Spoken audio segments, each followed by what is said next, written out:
I always love the voice that we get that says recording in progress. She sounds so authoritative about it. Yes. So welcome to the recording, and we'll get started. As I was saying earlier, today we are doing officially Sukkot and Simchat Torah. And then what will happen is if we have any time, we'll start touching a little bit of Hanukkah. And also we won't get as far as Tu B'Shvat. Next class is on the 28th, the Sunday after Thanksgiving, and that will be, that evening is Hanukkah, and we will talk about Hanukkah just as it's supposed to happen. So originally, actually, this would have been the date. If I had not had surgery, we would have had this be the date. So I had at least made sure that Hanukkah would happen before Hanukkah, but it's going to happen on the day of. So that's the plan. I'm going to start sharing screen because I have got here a fine slideshow, for your viewing purpose, your viewing pleasure, which starts with Sukkot. I would try to make it full screen, but when I do that in the recording, then what happens is this on the right side covers part of the slides. That's why I haven't been putting it to full screen. So that's unfortunate. And I just got a note saying that Alejandro will be running late, but he'll come join us. So yay, I'm glad he'll be joining us. Yes.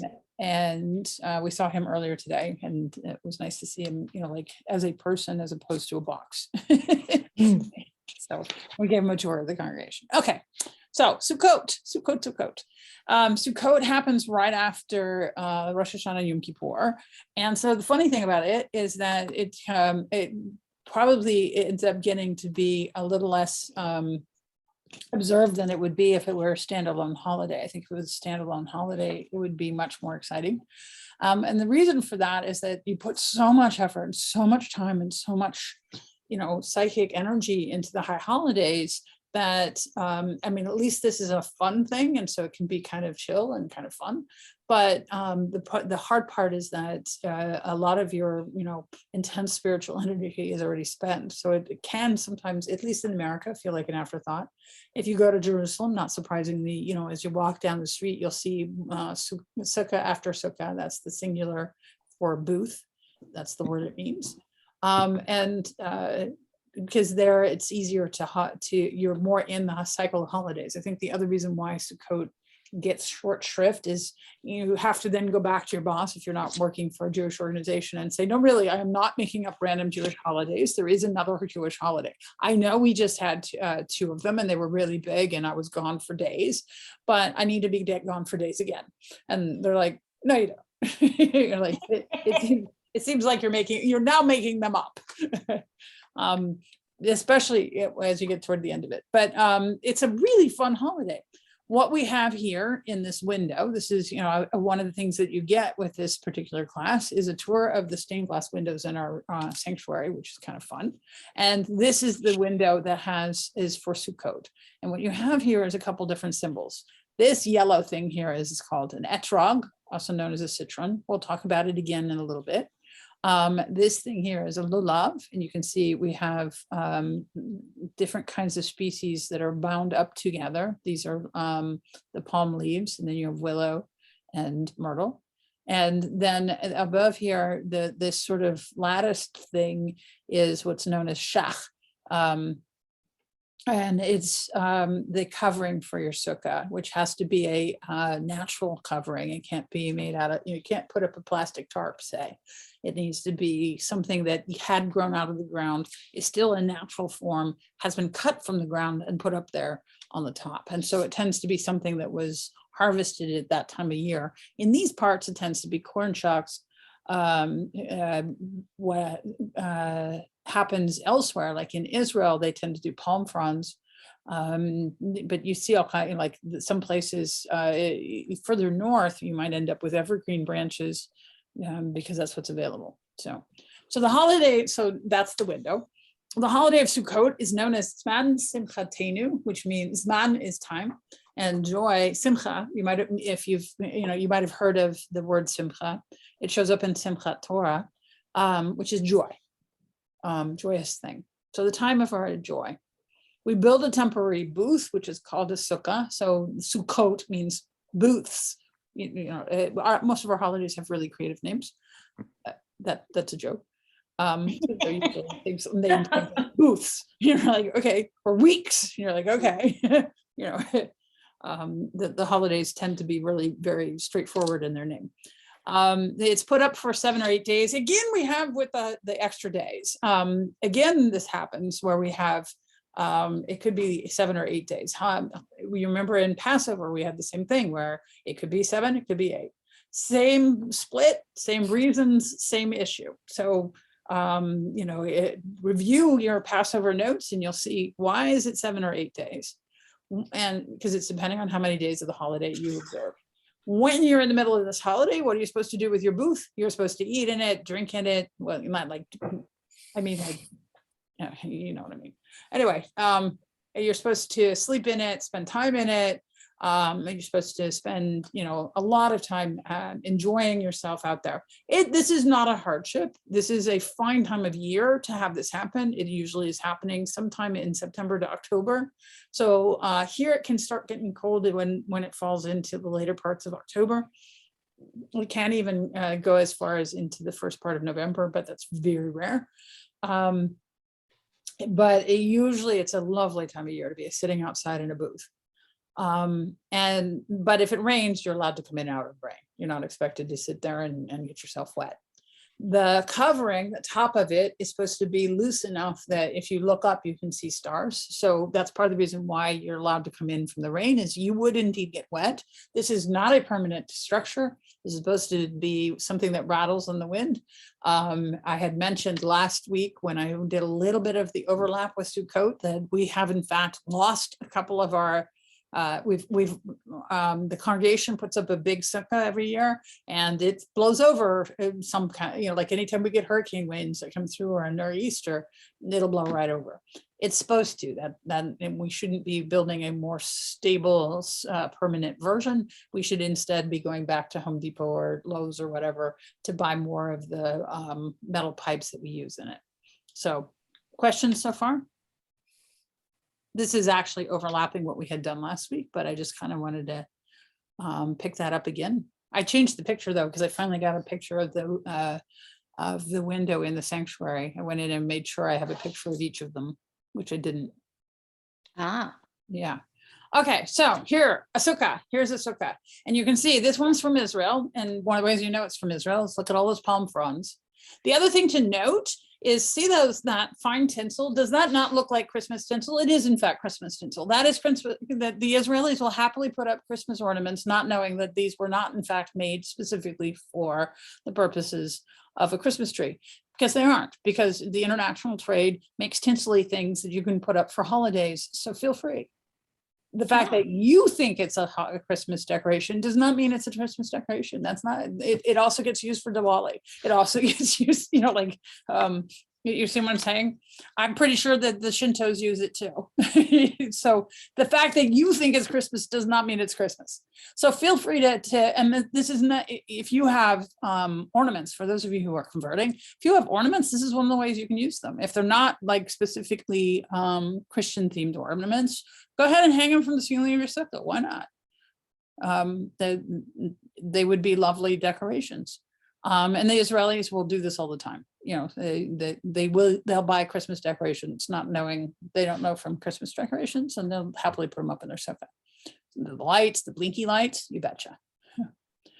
So this is, and it's not surprising that most religions have certain kinds of holidays, like just speaking anthropologically, that we have a decorate natural objects holiday is not a surprise.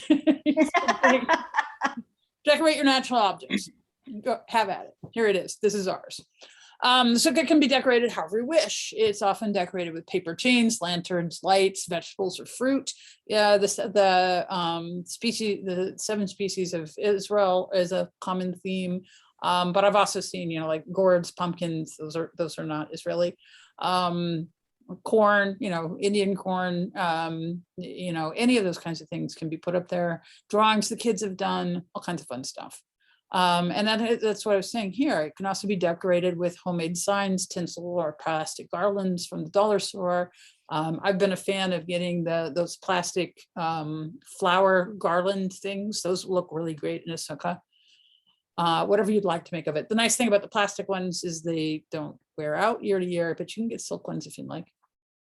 Note that the roof is made of natural materials such as palm fronds or corn stalks in our area. Okay, questions about this? Not just I love that tinsel. That's why I took this picture. I bought this picture actually, because I'm one to pay for those things. So the other thing that you do with your sukkah here, it's all set up nicely with their china. In addition to using the sukkah as a site for entertaining, you also have this practice of inviting in imaginary guests, historical guests called ushpizin. It's very common to invite people like the patriarchs or the matriarchs or King David, or you can be, if you feel the urge, somebody from Jewish history, Moses Maimonides, say, or anybody you wanted to have conversation with. You can invite them in symbolically. There are Hebrew formulas for inviting them out there, but it isn't an official thing, like in the sense of you can't do it wrong. Make one up your own, that's fine. But it's a long-standing custom, and it's kind of cool. And this is actually where for a while, we're having history lessons taught where we come in and dress up as a character. And this is another place where you could do that. You could dress up as your historical guests. You could create text study for your historical guests. You could research the foods of your historical guests. Let's say you decide you want to be inviting Abraham and Sarah, so you can look up, what do they eat in Ur? Well, it's near Persia. So you can, use this as a very fine idea, very fine reason to buy or borrow from the library a Persian cookbook, and learn Persian food and pretend that because you're having Abraham and Sarah this week. We also have a long history of having a place at a table for somebody who doesn't exist, or at least, right? What's the other time when we put out maybe even a whole place setting, or at least a goblet of wine for somebody? Elijah, yeah. So how about it? Don't limit your guest list to just the people who can actually RSVP. Feel free to come up with these ideas and put up, and that's particularly good with the kids. They can do posters and research it and make a thing. You can really do a lot with this if you want. It's kind of cool. The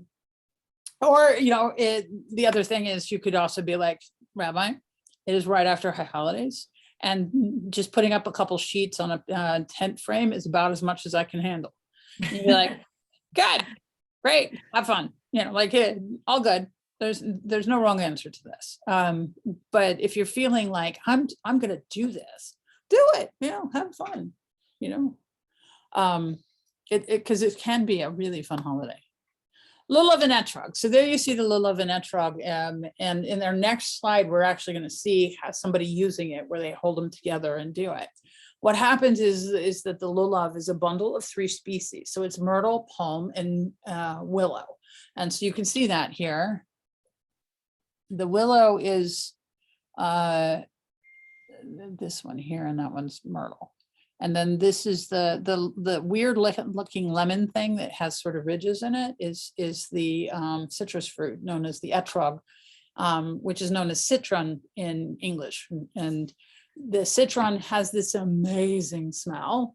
It's somewhere between the smell of lemon and roses, right? It's about halfway between lemon and roses. And so it's just this lovely, wonderful lemon blossom type flower smell. Just an amazing smell. It is sour. It is not. It is fundamentally a lemon variety. So no, you don't want to eat it. It can be eaten. Sometimes people will make things like etrog marmalade. It does make a good marmalade.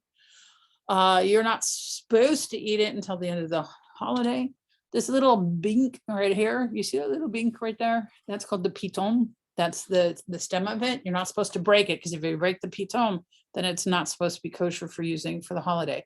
I hate that rule because it makes everybody really like, oh my God, oh my God, oh my God. No, I'd rather they would say, break the piton, it's because you used it. I like it when you're like, I let everybody handle it, because who needs to be worried about this? But I also get, like they're, to try to treat it nicely. I understand that, but I like passing them around to the kids and letting everybody get their hands smelling nice and lemony, and shaking the love and the etrog, and having a good time with it. And you also see here, paper lanterns are a thing. Paper chains, big thing, big deal. Lots of paper chains. This one, is a staged kind of thing with palm fronds, so it's trying to be Israeli. And what happens with the lulav and etrog is you do in fact shake them in all directions. So you shake them in front of you, you shake it behind you, you shake it to the right, you shake it to the left, you shake it up, you shake it down. I'm not sure I got the order in right. I always have to look every year to make sure I get the order in the right order. Again, if you get it wrong, it's okay. But you shake it in every direction. It's also a rain dance in the sense of when you shake it, it sounds like rain. And the reason why this holiday has a strong tie, a strong connection to the issue of rain, in the sense that the land of Israel has essentially two seasons. It has the wet and dry season. And so what happens is that this is the point at which we change our prayers from prayers for dew over the summer, because it never rains, to prayers for rain in the winter, which is the rainy season. They just have the two seasons. And if it comes too much, that's a problem. If it comes too little, that's a problem. The ancient Israelites were actually subsistence farmers, in the sense that they did not have a whole lot of storehouses of grain or goods on hand. If it was a poor harvest, that could be very dangerous for them. They lived a very hand-to-mouth kind of existence. Only a little bit of wealth was generated in those years, like in that time, and mostly not from having an excess of grain or of other goods, but rather from things like olive oil, wine, copper, those kinds of things, ores. Okay, questions? Yes. Yes.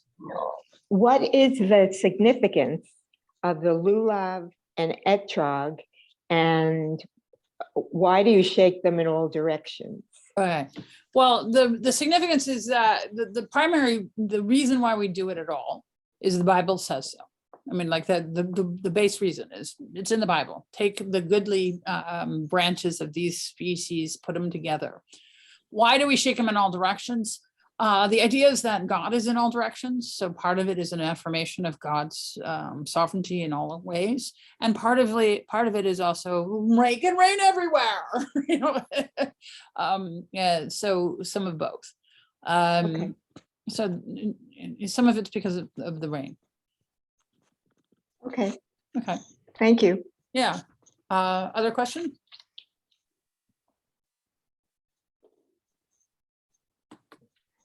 Here in this next picture, I didn't put any text at all, mostly because I wanted you to see how she's got it held together so that you put the bundle all together in your hands.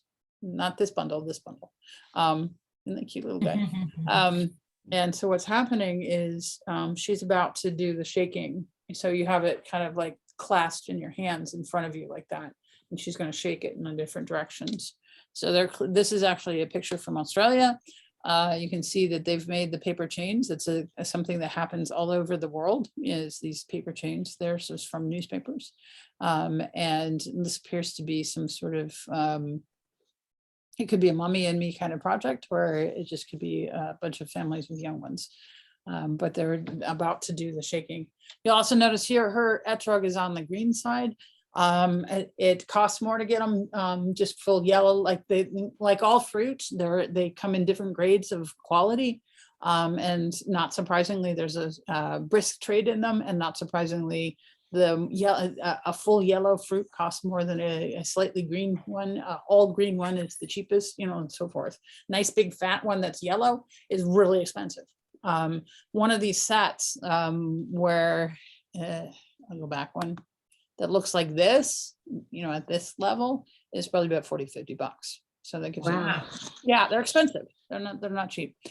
There's been actually recently a movement of people trying to, for ecological reasons, to say, the etrog itself is usually imported, routinely imported, often imported from Israel. There's a couple other countries in the world with similar climates that grow them as well. So you might end up with an etrog from Italy, but they're like, the idea is, so we're paying for, fuel to bring it here. Why do we not use something local? And so there are different ideas for what you could do for local. And so if that interests you, you're welcome to look online and to try to, ecological alternatives to the lulav and etrog. Lemons still often get shipped in from where we are. None of the citrus is a native fruit in these parts. All of them need to be grown in indoors or in covered spaces because they don't live in zone 5 or we're zone 6 actually, but they don't live in zone 6 either. We're not close. They live in zones 9 and 10. So yeah, we're not even close. But at least, getting a lemon from Florida, say, is not as bad as having citron come from Israel. So something to think about. Australia probably is able to grow them themselves, I would bet. Okay. What also happens as part of Sukkot and part of this holiday is the Hallel and Yizkor. Hallel is said each day of Sukkot. That is a series of psalms from 113 to 118, which praise God.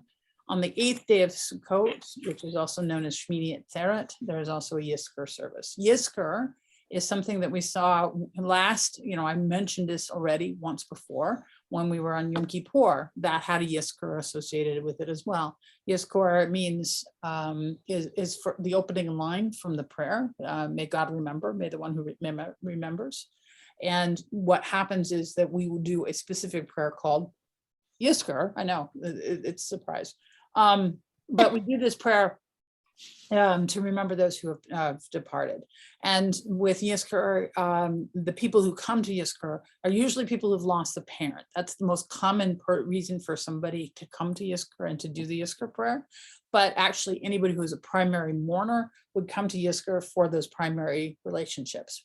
By primary mourners, I mean it's mother, father, brother, sister, and who am I forgetting? Oh, children. And so you would say you are one of the ones responsible for saying the prayers on, the memorial prayer on the behalf of these people, for these people.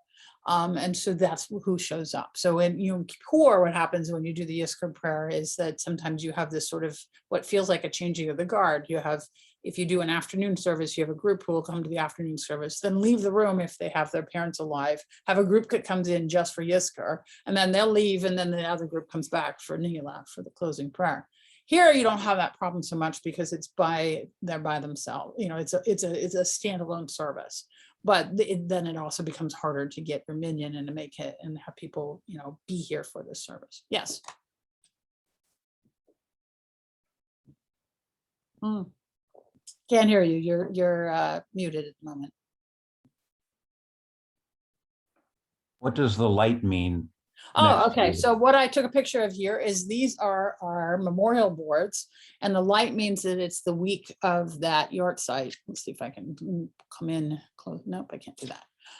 So what happens is week to week, if you have somebody in your family that you want to memorialize, you buy one of these plaques, and then on the week of the anniversary of their death, which is called the yard site, YAHRZEIT, although it gets spelled a couple different ways because it's a transliteration. The yard site, you will light it up to remember that person that week. And then a lot of times, while congregations, it varies by congregation, will turn all of them on for Yom Kippur for that Yizkor service.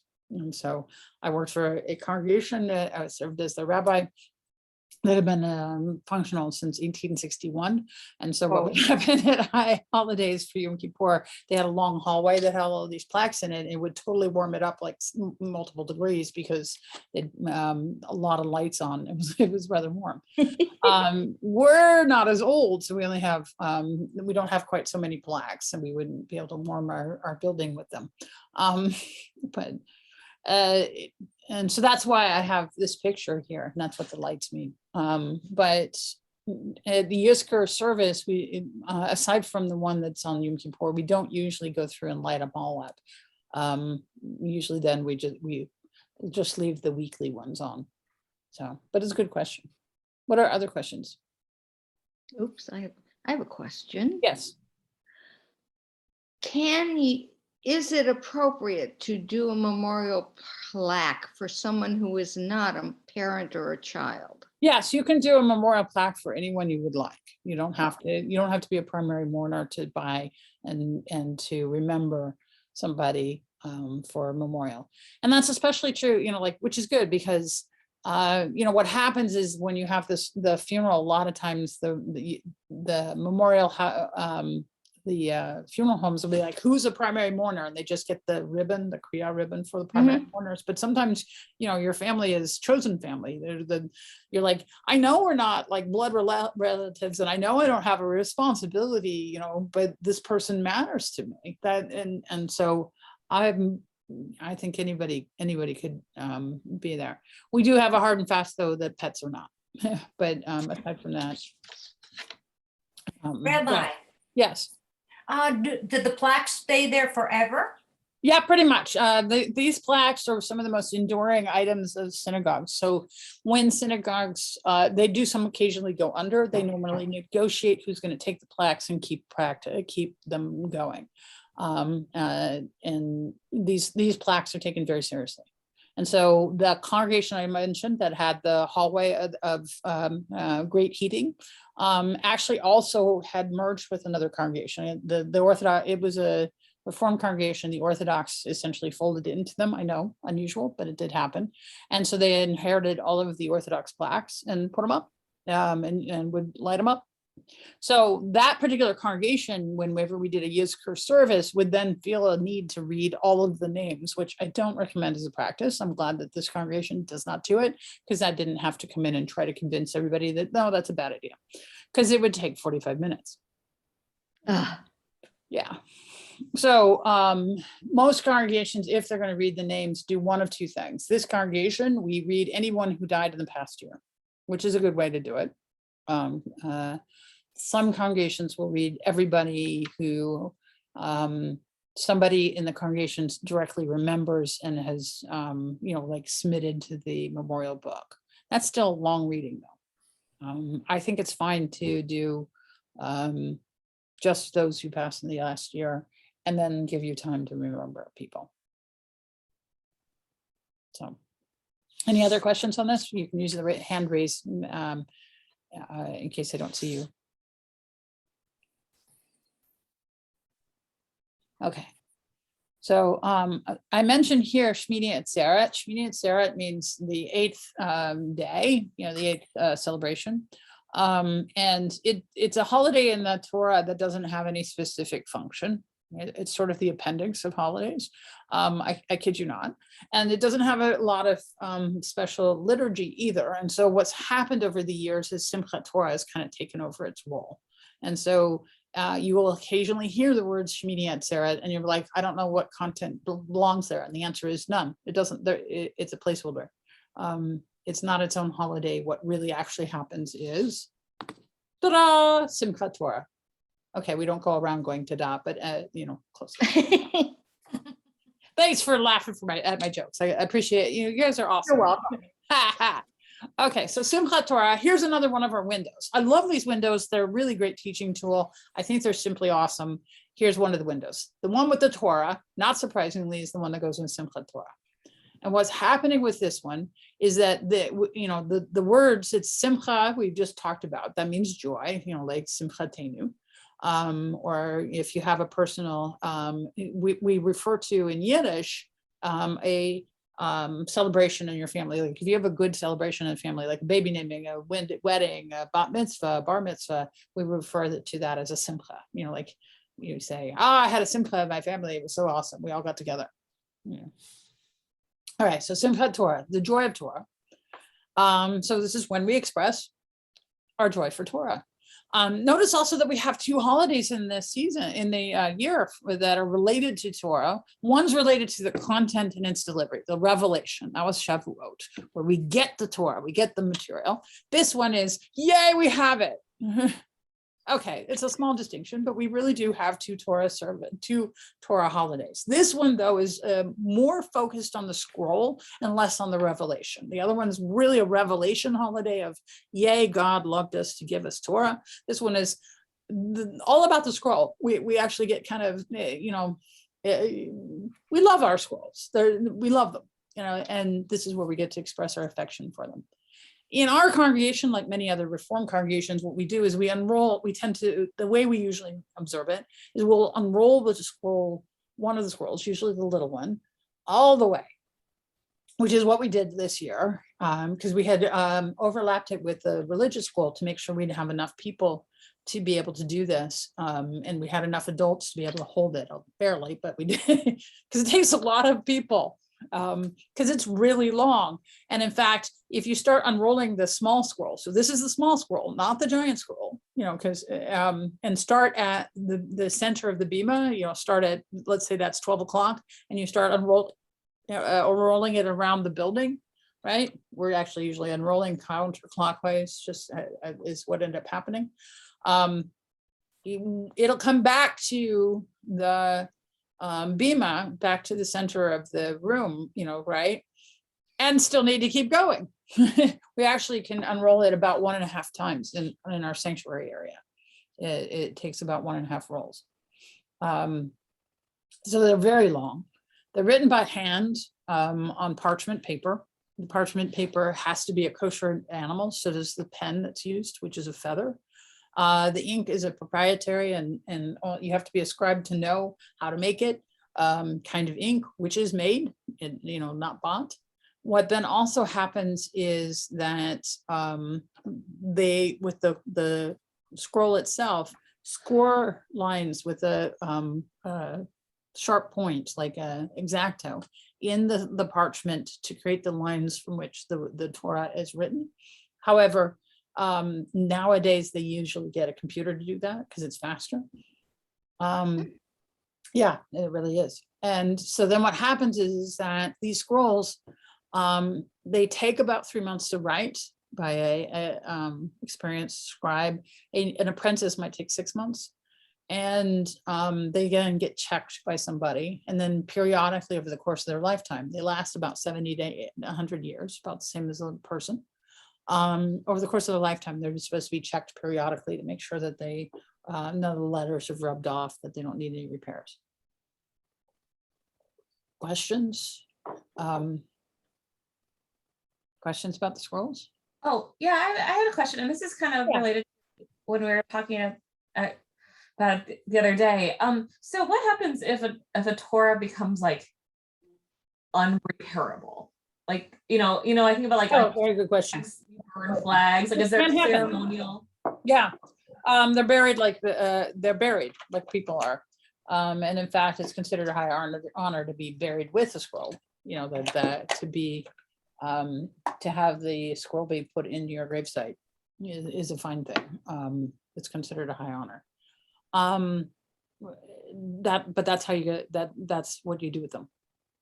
There's also such thing as known as a geniza, which is a storehouse of parchments and other papers that have the name of God, that have, sanctified texts that serve as a storehouse for things that are discarded and can't be used.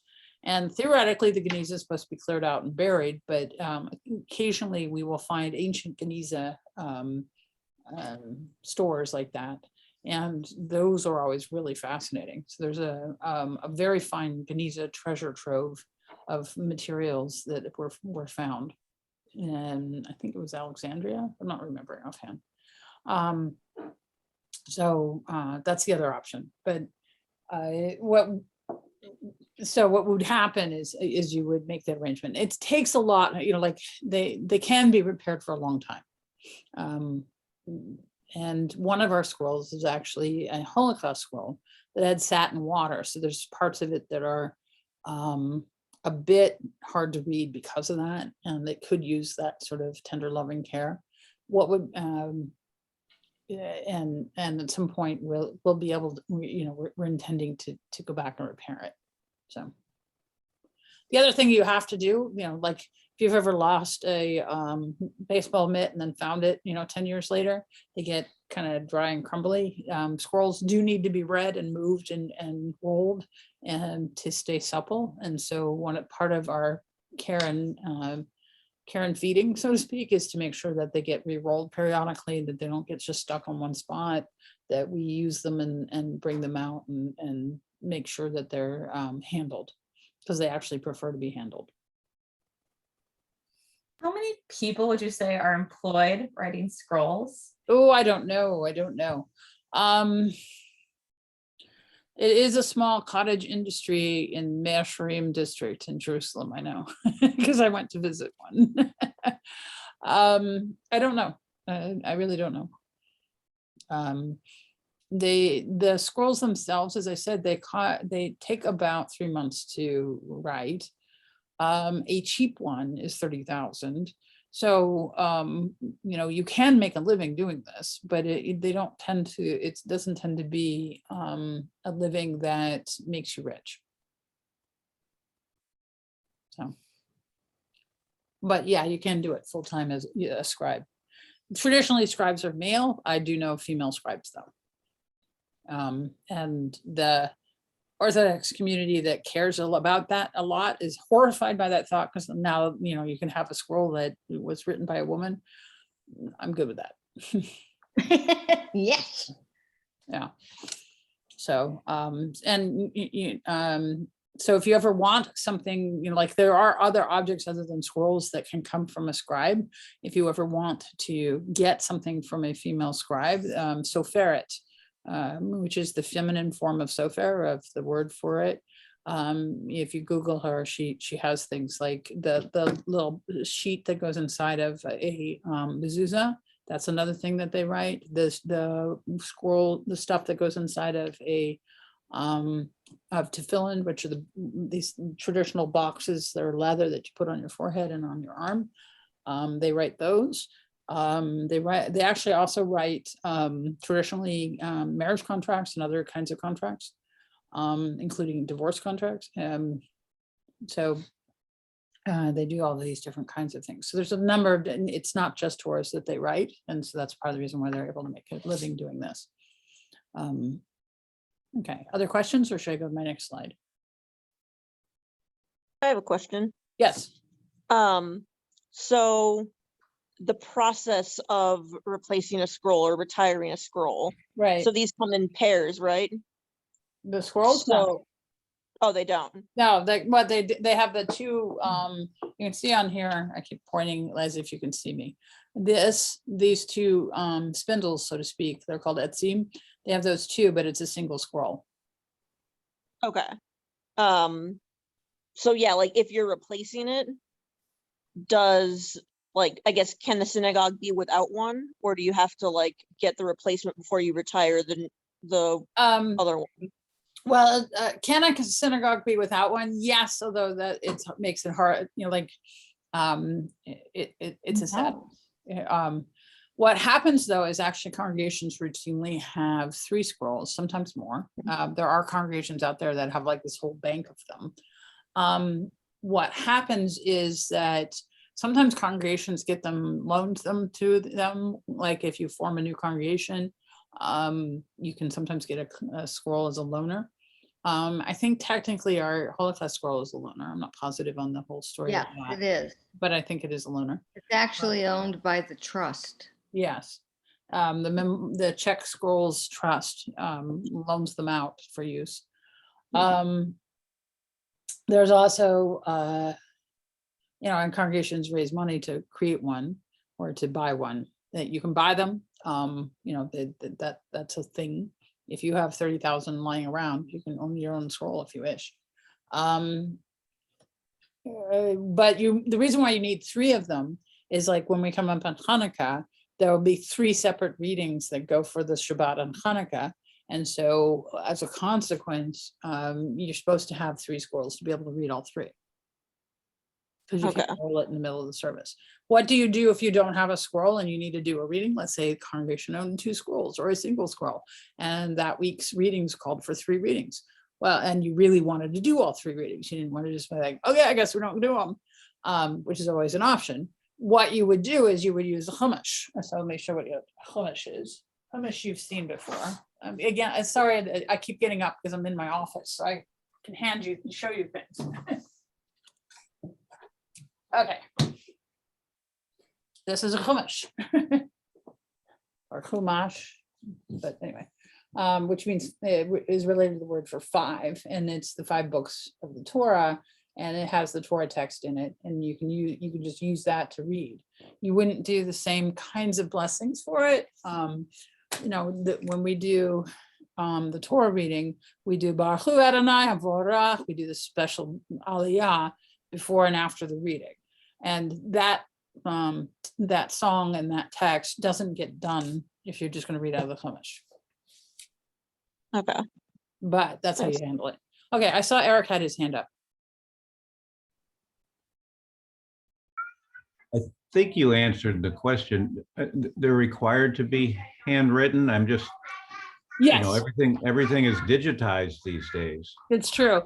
And there do exist out there little mini Torahs, like you can get a Torah that's been printed, that's rolled. And sometimes congregations or groups will use those in place of a regular Torah if they can't get a Torah. That was, there was recently a defacement of something that looked like a Torah at a fraternity, Georgia, somewhere. I don't remember where. And that's exactly what they had, is a printed Torah. It wasn't an actual Torah, but one that has printing. But in order to qualify as a genuine kosher Torah for the use in a service where you use that Baruch Hu Adonai Havorach blessing, it needs to be handwritten by a sofer in a certain way. Like we're picky, super picky about it. And what happens is, like in along those lines, a mezuzah, the little box that we put on doorposts that has a bit of Torah text in it, often come with a pre-printed, what's called a cloth, the little thing that goes inside, the paper that goes inside. And a lot of times people will put it up with that. And I'm not going to fuss with you if you do that, but technically speaking, you're supposed to use a sofer scribed cloth, one that's actually parchment that has been handwritten and is not printed. And so the difference is the thing that came free with your mezuzah versus spending, say, they start at about $35 and can go upward from there. So $35 to $150 for a cloth. Don't spend $150 on it, by the way. Then don't get more special when you. But that's the difference. And that's, I like being able to, I like, supporting this idea of having the real thing, because it keeps, when you spend your money on that, what happens is you're keeping that tradition alive. This is a very old tradition. The Masoretes were the ones who came up with this about 1,000 years ago, of how to create the scroll, how to have it come out in exactly the same way each time, what kinds of errors are allowed, what kinds of things can happen, like they made all those rules. And so it's a very old tradition. Okay, here's a picture of one. You can see the wood thing is called etzim, which means wood. I know, it's surprising. And you can see some of the text, how it's been written here. And then he's got his little pointer with the little hand on the end. So it's called a yad because that's the word for hand, because it always has a little hand at the end. Okay. What happens is, as part of the holiday is reading Torah.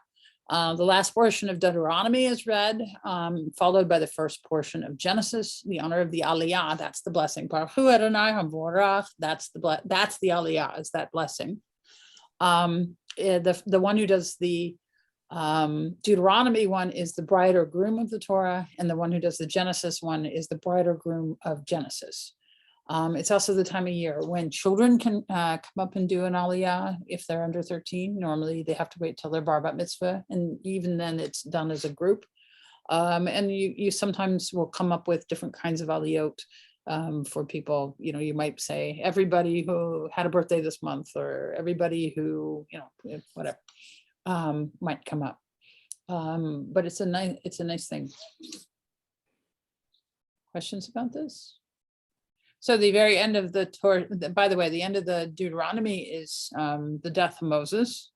There was never a prophet again like Moses who spoke to God face to face. That's part of it. The Genesis part is, in the beginning, God created the heaven and the earth. So those are the two pieces that get read side by side. They go straight from one to the next as one set of readings. Does that make sense? Then the following week, so it's kind of funny, you have Simchat Torah, and then the following week is when we finally get to Bereshit, when we fully officially start with the new Torah portion. But this is where we re-roll the Torah. Making sense?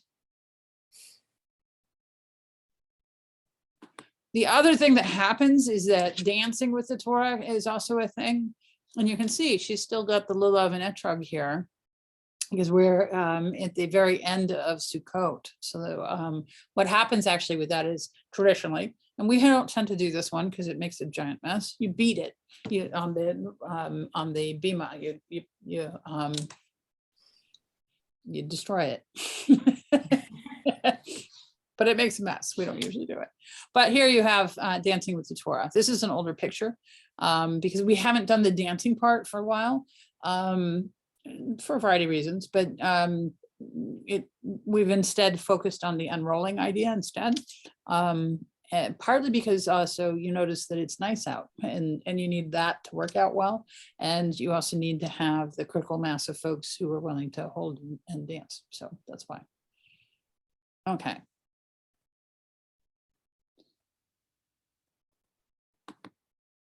Then what also happens, this doesn't happen to be a picture of consecration, but it's a nice picture, so I used it anyway. Consecration is the other thing that happens as part of Simchat Torah. Occasionally we link it up to Sukkot instead, but mostly we put it with Simchat Torah because Joy of Torah, it makes sense that the kids would also, we would do consecration, those are thematically linked. And what we give the kids, in fact, are the little mini printed Torahs. They're like this big, or sometimes they're this big, but we give them little mini printed Torahs and do a formal ceremony that brings them into the start of their Jewish learning. And that actually has old roots in it because it used to be when you brought like the kindergartners to learn Hebrew for the first time, you know, in old times, they would outline the letters in honey and have the kids trace their fingers with it and then lick it as a way to make the learning sweet. So it's the same kind of idea of making it sweet by having a ceremony, giving them a gift, recognizing that they're coming in. Usually all the consecrants, the people who are getting consecrated are kindergartners. Sometimes, you know, they get kindergarten through about 7th grade, not that 7th grade, the age 7, not 7th grade. Is about when people enroll kids in school, although occasionally we have older kids because maybe they started another school and then moved here, or sometimes people start late and late in the sense that they have to catch up with their peers in order to be ready to read Hebrew, but they would be consecrated at 10 or 11 or 12 years of age. But it tends to be a big service with flowers and such. So that's why I use this picture. This is actually my investiture here in the, or my, like, what did we call it? What did we call it? Like looking for the thing that had the invitation. But this is when I was installed. That's it, installation, as rabbi of this congregation. So that's why I have short hair. Back in the day. Questions? Okay, we have a little bit of time to do a little bit of Hanukkah. to get you ready to go. Okay. And then we'll loop back on top of this next time so that you can see it.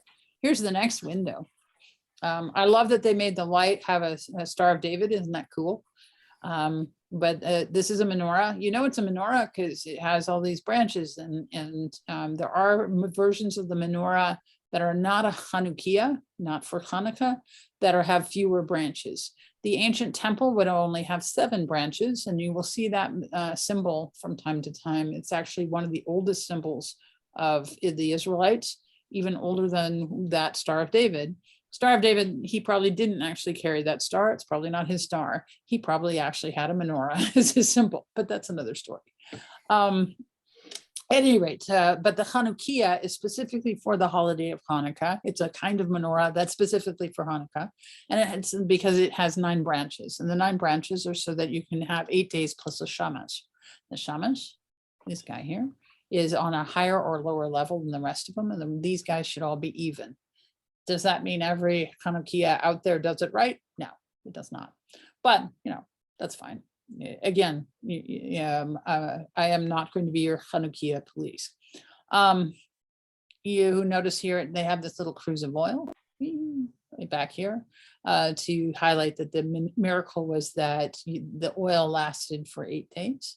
And so that's why we light. Now, there was a discussion in the Talmud about the idea that if the light lasted for 8 days, shouldn't you light all 8 and then go down over time? Because that's how the light would have, that's how it worked.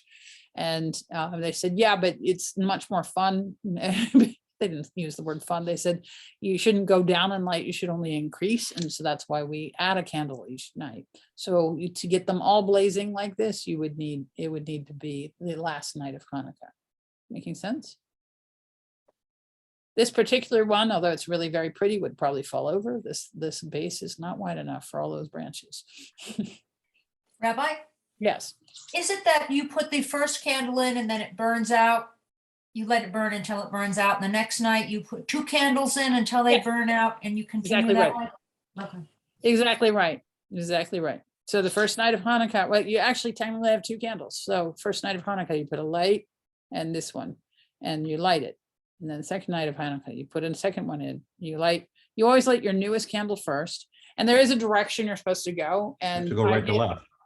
Right.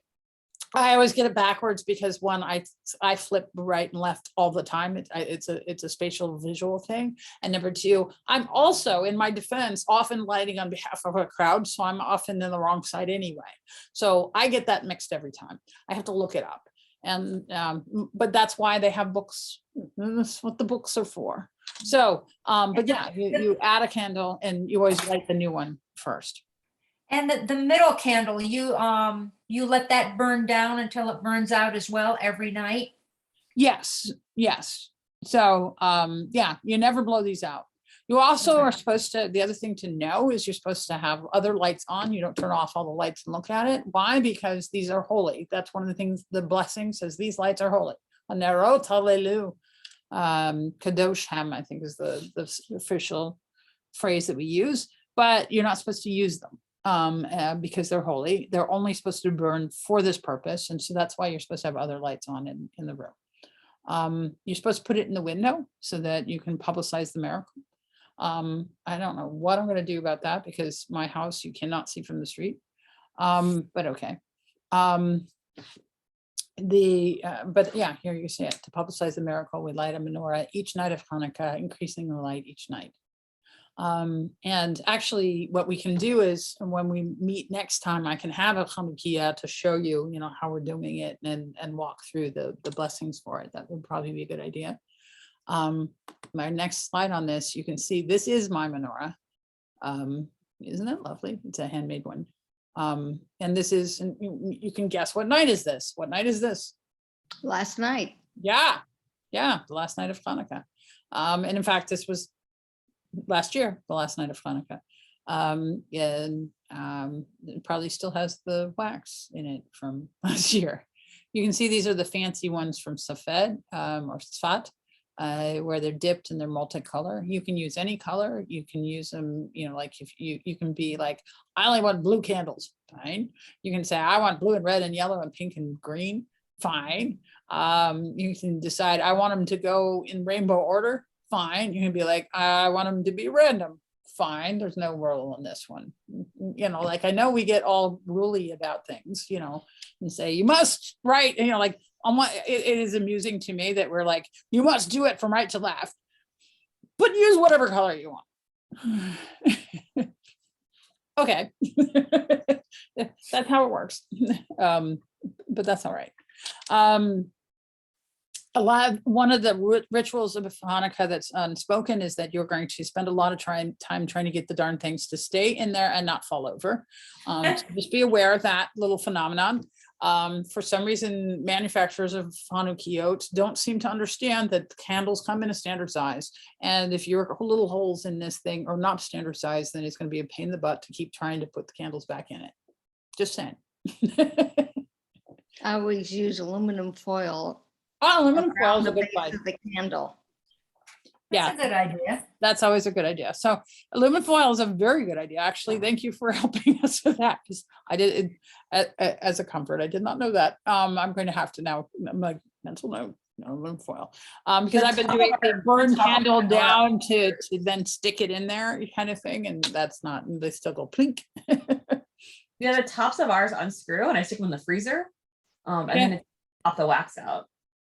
Aha. This one, as you can see, doesn't. That one doesn't look like it unscrews. Yeah, doesn't- it's a big, actually, when we moved, because this is from our old place, this last little guy here broke off, so we still need to glue him back on. It's not the first time that one of them is broken in a move. Yeah, every time we move. Okay. Here also, the other thing that we do as part of holiday, and so is playing dreidel. The chocolate coins that you see here in gold foil are known as gelt. And what happens with them is that they're used to keep score in the games of dreidel. So what we'll do, we're just about at time right now. What we will do next week is I will have a Chanukiah, and I will show you, I will recite the blessings and show you how it's done. And that, you know, so some real-time live action here of how to do Hanukkah, because actually it's starting to get dark out, so we even can do it as a form of lighting. And that would be kind of cool. Yeah. It's also traditional to give gifts, but they don't have to be big gifts. So there's a running joke about it being socks as one of your Hanukkah gifts.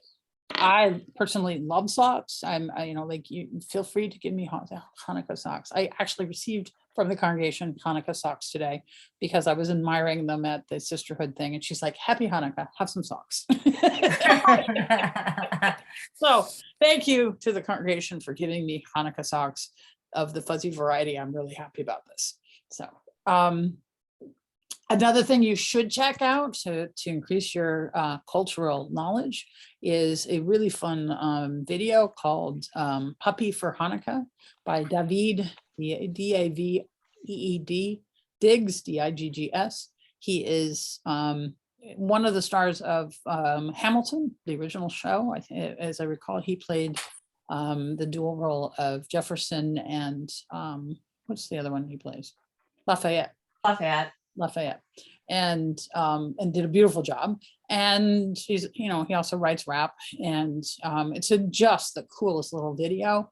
Really, really cool. And it gives you a good cultural read on what it's like to be a kid at Hanukkah and how you open up different gifts and you're like, yeah, socks, those are socks. It's a delightful little video. What was the name of it, Rabbi? Puppy for Hanukkah.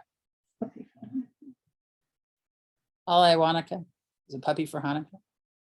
Yeah, I think I'll name it Monica. Well, that's a stupid name for a dog, but it rhymes with Hanukkah.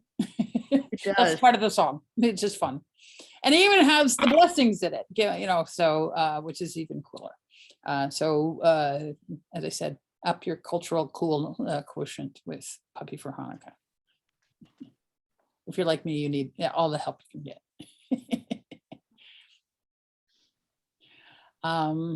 Any other questions? Because we're just about time, but I figured I would open up the questions. Here, I'll stop share because we're gonna stop that part. Any other questions? We brought out our menorah today because we were Yes. checking to go away. And we want to have it ready when we get back next Sunday. And Alex thinks it's her birthday again. Oh no. She's probably gonna try to blow out the candles. That's actually the Yeah, and so hardest she thing. asked for Elmo birthday cake this morning for breakfast. Which is her birthday last month. Oh, and is that a puppy you've got there? I see Alejandro has, is it a puppy? Looks like, hello puppy. Oh, such a sweetie. Yeah. Yeah. No, that's so funny. Yeah. At that age, it is hard to convince them that they're not supposed to blow out the candles because they have more experience with birthdays than with Hanukkah, which is only once a year, whereas they see everybody else's birthdays. So yeah, she's going to want to, oh, puppy. Oh no, it's a kitty. Oh my goodness, even better. Oh, hello. Even better. I like cats. So, oh, you are a gorgeous kitty too. Okay. So yeah, so what'll happen is at next week, I will show you Hanukkah. We will have some real live action of Hanukkah at Hanukkah. So yay. And I'll explain how the dreidel game works. And in the meantime, I hope you all have a really great Thanksgiving. I'm going to stop recording and then